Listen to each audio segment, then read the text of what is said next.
যদি এমনটা হয়, আল্লাহ যাকে তোমার জন্য নির্ধারণ করে রেখেছেন তার সঙ্গে হয়তো তুমি ইতিমধ্যেই দেখা করে ফেলেছ, কিন্তু সেটা টের পাওনি।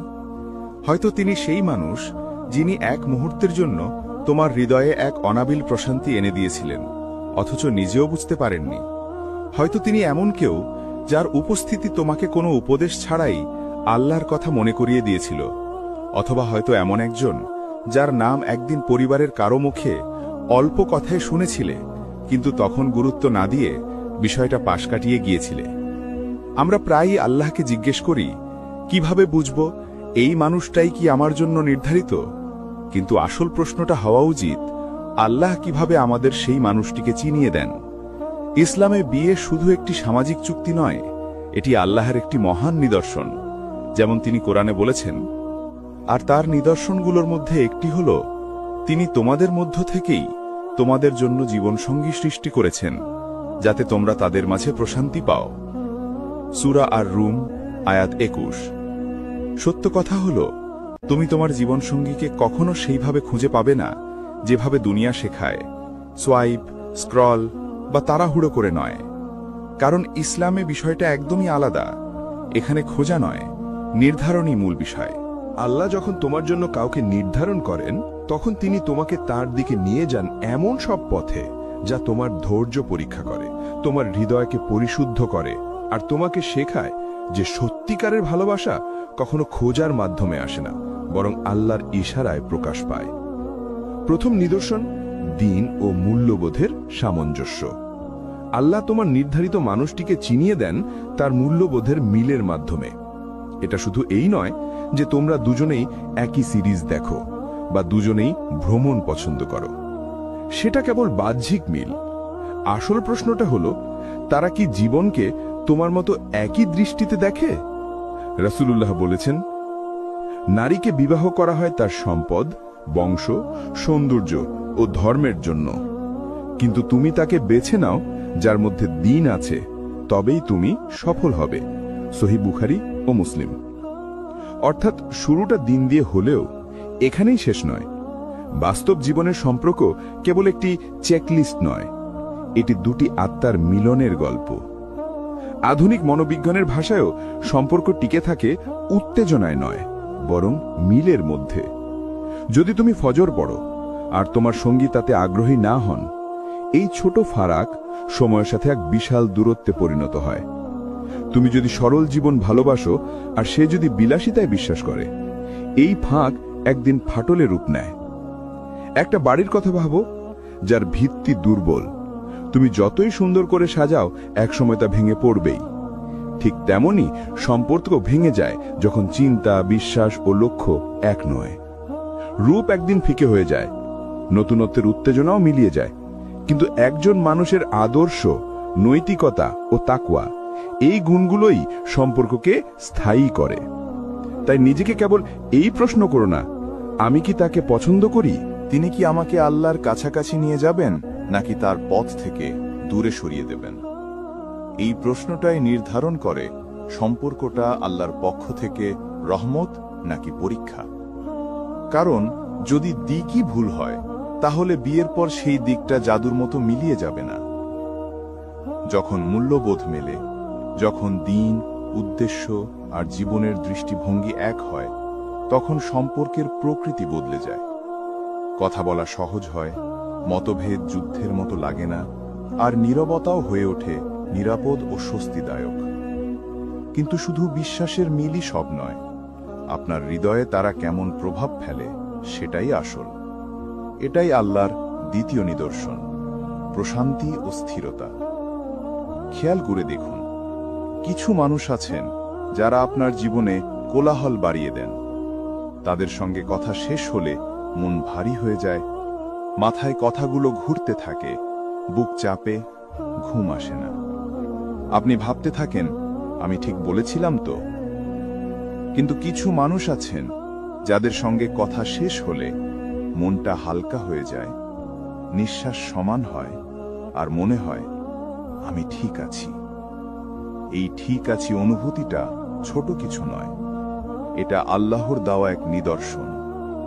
যেমন কুরআনে আল্লাহ বলেন, যাতে তোমরা তাদের মাঝে প্রশান্তি পাও। সূরা আর-রুম আয়াত 21। এই প্রশান্তি অভিনয় করে পাওয়া যায় না, এটা দেখা যায় জীবনের সাধারণ মুহূর্তগুলোতে। তার সঙ্গে কথা বলার পর যদি তোমার এশার নামাজে মনোযোগ বাড়ে, মন শান্ত হয়, ঘুম নির্ভার লাগে, তাহলে বুঝবে এই উপস্থিতি বিশৃঙ্খলা নয়, রহমত। এমন সম্পর্ক যেখানে গোপনীয়তা, চালাকি বা লোকচুরি নেই, যেখানে কেউ বলে না সবাই ঘুমালে আমাকে কল দিও, বরং সে তোমার সীমা রক্ষা করতে সাহায্য করে, যেটা তুমি আল্লাহর সন্তুষ্টির জন্য রক্ষা করতে চাও। সত্যিকারের সম্পর্ক কখনো তোমার ঈমানের সীমা ভাঙে না, বরং তা আরো মজবুত করে। আর যখন আপনি মনের দরজা খুলে কিছু শেয়ার করেন, তারা সেটাকে কখনো অস্ত্র হিসেবে ব্যবহার করেন না, বরং আমানত হিসেবে আগলে রাখেন। তারা আপনাকে আল্লাহর দিকে আরো কাছে টেনে নেন, কখনো প্রচার দিয়ে নয়, বরং বিনয় আর নীরবতার মাধ্যমে। তাদের মধ্যে কোনো ভান নেই ভয়, কেবল দুজন মানুষ সত্য বলছে কিন্তু আদবের সঙ্গে। এইখানেই আমরা অনেকেই ভুল করি। আমরা তীব্রতাকে ভালোবাসা ভেবে নিই, বুকের ভারকে প্রজাপতির ওড়াউড়ি ভেবে বসি, উদ্বেগকে কেমিস্ট্রি মনে করি। কিন্তু ভালোবাসার আসল নিদর্শন তীব্রতা নয়, বরং করুণা, স্থিরতা আর নিরাপত্তা। ভুল মানুষ আপনার জীবনে কোলাহল তোলে, ঠিক মানুষ আপনার হৃদয়কে নীরব প্রশান্ত ঘরে পরিণত করে। এই সপ্তাহে একবার পরীক্ষা করে দেখুন, কারো সঙ্গে কথা বলার পর আপনার সালাত আরো মনোযোগী হয় কিনা, আপনার বুক হালকা লাগে কিনা, আপনি শান্তিতে আছেন নাকি বিভ্রান্তিতে। মনে রাখবেন, আল্লাহ প্রদত্ত প্রশান্তি কখনো অন্ধকারে লুকিয়ে থাকে না, এটা দিনের আলোয় বেড়ে ওঠে, সীমার মধ্যে বিকশিত হয়। যদি কোনো শান্তি কেবল রাত দুটোর গোপন কথায় টিকে থাকে, সেটা প্রশান্তি নয়, সেটি সাময়িক স্বস্তি, যার সময় শেষ হয়ে যাবে। কিন্তু যে শান্তি সীমার মধ্যেও টিকে থাকে, যা পরিবার উপস্থিত থাকলেও হারায় না, যা আপনাকে দৃঢ় রাখে, সেটিই আল্লাহর নিদর্শন। যখন আল্লাহ কাউকে আপনার জন্য নির্ধারণ করেন, তখন সেই ভালোবাসা আপনাকে তার থেকে দূরে সরিয়ে দেয় না, বরং সেই ভালোবাসার মাধ্যমেই আপনি আরো বেশি করে আল্লাহর কাছাকাছি ফিরে আসেন। ভালোবাসাটা তখন নোঙনের মতো হয়, যে নোঙর নৌকাকে ভাসিয়ে দেয় না, বরং দৃঢ়ভাবে স্থির রাখে। তেমনি আল্লাহর দেওয়া ভালোবাসাও আপনাকে ভাসিয়ে দেয় না, বরং ধীরে শান্তভাবে স্থিরতার সঙ্গে আপনাকে তার কাছেই ফিরিয়ে আনে। এটাই তৃতীয় নিদর্শন, খোলা ও বন্ধ দরজার পরীক্ষা। এই পথে সবচেয়ে কঠিন পরীক্ষাগুলোর একটি হল মানসিক পরীক্ষা। মনে হয় আপনি ঠিক মানুষটিকেই খুঁজে পেয়েছেন, সবকিছু সুন্দরভাবে এগোচ্ছে, আর হঠাৎই এক দরজা জোরে বন্ধ হয়ে যায়। হয়তো কোনো অভিভাবক না বলেন, হয়তো কথোপকথন বন্ধ হয়ে যায়, হয়তো এমন কিছু ঘটে যা আপনি কখনো ভাবেননি।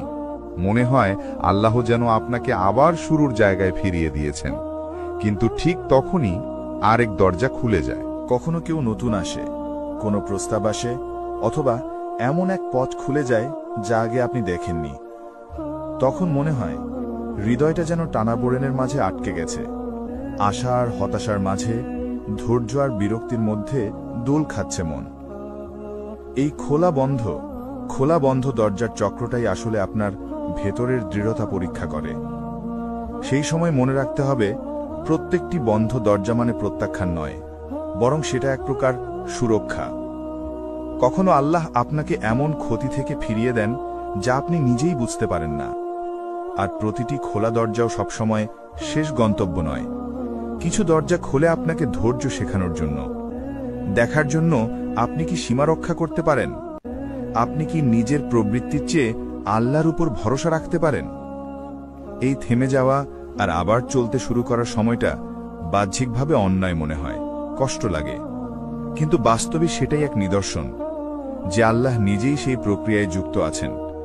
কারণ যিনি সত্যিই আপনার জন্য নির্ধারিত, তাকে ধরে রাখতে আপনাকে গোপনভাবে পিছু নিতে বা কেঁদে কেঁদে ভাঙা হৃদয় নিয়ে পড়তে হবে না। যাকে আল্লাহ আপনার জন্য লিখে রেখেছেন, তিনি আপনার কাছেই থাকবেন যখন সব পরীক্ষার সময় শেষ হবে। নিদর্শন, অন্যদের মাধ্যমে প্রতিফলনের পরীক্ষা। এটা খুব সূক্ষ্ম, এটা এমন এক ধারণা যেখানে আপনি নিজের চিন্তাভাবনা, বিশ্বাস আর মূল্যবোধকে অন্যদের আচরণ, প্রতিক্রিয়া আর দৃষ্টিভঙ্গির মাধ্যমে দেখতে পান। এর উদ্দেশ্য হল নিজেকে আরো গভীরভাবে জানা, নিজের ভেতরের লুকানো দিক বা দুর্বলতাকে চিনে ফেলা। কারণ কখনো সবচেয়ে কঠিন পরীক্ষা আপনার ভেতরে নয়, বরং অন্যদের কথার মধ্যেই লুকিয়ে থাকে। আপনি হয়তো নিশ্চিত এই মানুষটাই আমার জন্য। আপনি নামাজ পড়েছেন, দোয়া করেছেন, প্রশান্তিও পেয়েছেন, খোলা বন্ধ দরজার পরীক্ষাও পেরিয়ে এসেছেন। তারপর হঠাৎ আপনার মা বলেন, আমার মনে হচ্ছে কিছু একটা ঠিক নেই। সবচেয়ে ঘনিষ্ঠ বন্ধু টাটিয়ে বলে, তুমি আগের মতো নেই। কোনো আত্মীয় যিনি এমন কথা কখনো বলেন না, হঠাৎ আপনাকে সাবধান করে দেন। তখন মনে হয় যেন তারা আপনার একমাত্র আশা, আপনার ভেতরের আলোকে আঘাত করছে। সেখানেই শুরু হয় আসল লড়াই। আপনি কি তাদের কথা শুনবেন, নাকি অপেক্ষা করবেন আল্লাহর ইশারার জন্য? কারণ অন্তরের গভীরে আপনি জানেন ভালোবাসা কখনো কখনো অন্ধ করে দেয়।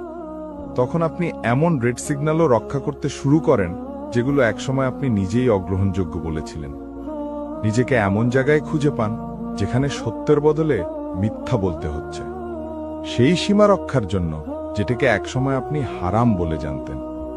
আর তখন আপনি নিজেকে বোঝাতে থাকেন, তোমরা বুঝবে না, এবারটা আলাদা। কিন্তু হয়তো সত্যটা উল্টো, হয়তো তারাই আসলে ঠিক বুঝছে। হয়তো আল্লাহ তাদের মুখ দিয়ে আপনাকে সেই সত্যটা দেখাচ্ছেন যেটা আপনি নিজের ভেতর থেকে আর দেখতে পাচ্ছেন না। এই পরীক্ষা শুধুই আবেগের নয়, যুক্তিরও নয়। কারণ মন বলে এক কথা, কিন্তু বাস্তব বলে আরেক কথা। যারা সত্যি আপনাকে ভালোবাসে, যারা আপনার বেড়ে ওঠা দেখেছে, আপনার কষ্টের সময় পাশে থেকেছে, যদি তারা সবাই একসঙ্গে একই সতর্কতা দেয়, তাহলে সেটাকে অবহেলা করবেন না। কারণ সেটা কেবল তাদের মতামত নয়, সেটা হতে পারে আল্লাহর পক্ষ থেকে এক সতর্ক বার্তা, এক সুরক্ষা, যা আপনি বুঝতে পারছেন না এখনই। আর যদি একই তিনজন মানুষ আপনার মাঝে প্রশান্তি, পরিবর্তন আর উন্নতি দেখে, তাহলে বুঝবেন হয়তো সেটাই আল্লাহর পক্ষ থেকে অনুমোদনের ইঙ্গিত। শেষমেশ আসল পরীক্ষা একটাই, আপনি কি নিজের অহংকারকে পাশে রেখে অন্যের কণ্ঠে সত্যটা শুনতে পারবেন? কারণ আল্লাহ সবসময় আপনার জন্য নির্ধারিত মানুষটিকে অনুভূতির মাধ্যমে নয়, বরং দৃষ্টির মাধ্যমে প্রকাশ করেন, তাদের চোখ দিয়ে, যারা সত্যি আপনাকে ভালোবাসে, যারা আপনার জন্য শুধু ভালোই চায়। হয়তো আপনি এতক্ষণ শুনে ভাবছেন, এইসব নিদর্শনের কোনোটাই তো আমার জীবনে ঘটেনি, অথবা আমি এমন কিছু ভুল করেছি, এমন সীমা অতিক্রম করেছি যেটা আমার করা উচিত ছিল না। তাহলে কি এর মানে আল্লাহ আমার জন্য কাউকে রাখেননি? না, একদমই না। এই জায়গাতেই আসে আল্লাহর গোপন পরীক্ষা। কারণ শয়তান ঠিক এই সময়েই ফিসফিস করে, তুমি ব্যর্থ হয়েছ, তুমি সুযোগ হারিয়ে ফেলেছ, তুমি আর ভালো কিছু পাওয়ার যোগ্য নও। কিন্তু শুনুন, আল্লাহর দরজা কখনো বন্ধ হয় না। আপনি যদি এখনো সেই নিদর্শনগুলো না দেখে থাকেন, তাহলে এর মানে এই নয় যে আল্লাহ আপনাকে ভুলে গেছেন, বরং এর মানে তিনি এখনো আপনাকে সুরক্ষিত রাখছেন ঠিক সময় পর্যন্ত। কারণ যখন সময় আসবে, তিনি নিজেই সেই মানুষটিকে আপনার সামনে নিয়ে আসবেন, যার উপস্থিতি আপনার আত্মাকে শান্তি দেবে। আর যদি আপনি কখনো ভুল পথে চলে গিয়ে থাকেন, তবুও আপনি বাদ পড়েননি, বরং আল্লাহ আপনাকে ফিরিয়ে আনতে একটি নতুন দরজা খুলে দিয়েছেন। তওবা মানে পুনরায় শুরু করা, আর প্রতিটি দোয়া মানে একটি নতুন সুযোগ। তাই অন্যের সময়সূচি দিয়ে নিজের জীবনকে মাপবেন না। কে আগে বিয়ে করলো, কে দেরিতে করলো, এগুলোতে কিছুই যায় আসে না। একটাই প্রশ্ন আসল, আপনি কি এখনো আল্লাহর দিকে ফিরে যাচ্ছেন?